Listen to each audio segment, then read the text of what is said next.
আপনি ভালো পাইছেন ম্যাডাম? আমাদের পাশে নতুন দাঁড়ানোটা তুই না দেখলে বিশ্বাসই করবি না, মানে তুই হ্যান্ডসাম, তুই সুন্দর দেখে তোর। তাই নাকি? দারুণের প্রেমে পড়ছিস তাই না? ধুর, আমি কি তোর মতো দারোয়ানের প্রেমে পড়বো নাকি? হ্যাঁ, আমার মতো মানে কি বলতেছিস? কই দারোয়ান আর কই স্বাধীন? স্বাধীন হচ্ছে আমাকে ইমপ্রেস করার জন্য সে দারোয়ান হয়েছে, মানে সে আমাকে ভালোবাসে। তুই কি বলতেছিস? কিসের মধ্যে কি? দূর। আচ্ছা দোস্ত, এসব কথা বাদ দে, আমরা এখন ঘুরতে বের হবো, খাবো, মজা করবো। রাতে তুই আমার বাসায় থাকিস আর আন্টিকে আনলান্স করবো। আরে আম্মুর কথা কে চিন্তা করতেছে? আমি কি আম্মুর কথা চিন্তা করতেছি নাকি?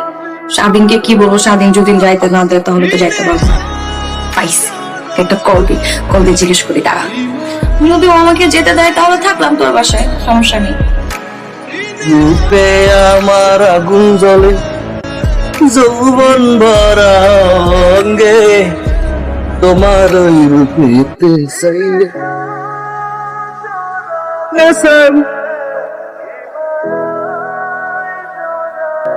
হ্যালো, হ্যালো বাবু, কোথায় তুমি? আমি তো গেটে কে যে? গেটে ওই অফিসের মাঝে একটা মিটিং এ যাচ্ছি তো ভাই, অফিসের গেটে দাঁড়াই আছি। ও আচ্ছা, সেইটা তো বলবাম, অফিসে কি? তুমি কোথায়? আমি বাসায়, আমার একটা ফ্রেন্ড আছে, ও আসছে, তোমাকে নিয়ে কথা বলতেছে। সারাক্ষণ আমি শুধু তোমাকে নিয়ে কথা বলি ওর কাছে। ও, তো আজকে আমাদের দেখা হবে না?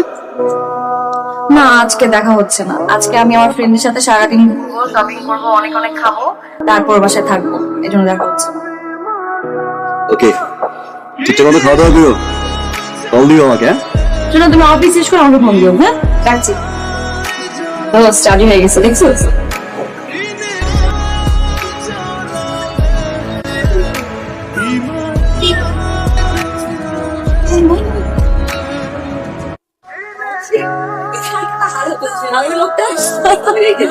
Oh my god.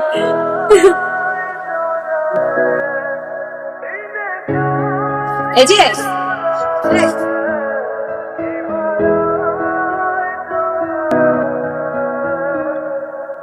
এটি তোমার অরিজিনাল চাকরি, এগুলোই করে বেড়াও তুমি। সুন্দরী মেয়ে দেখো আর তার বাসার সামনে সুন্দর মতো দারোয়ান সেজে তাকে ইমপ্রেস করার জন্য বসে পড়ো, তাই তো? কয়টা মেয়ের জীবনে এরকম আসছো তুমি? কয়টা মেয়ের লাইফে তুমি ইমপ্রেস করতে চাইছো এভাবে? আচ্ছা, আগের কথা বাদ দিলাম, নেক্সট আর কে কে আছে?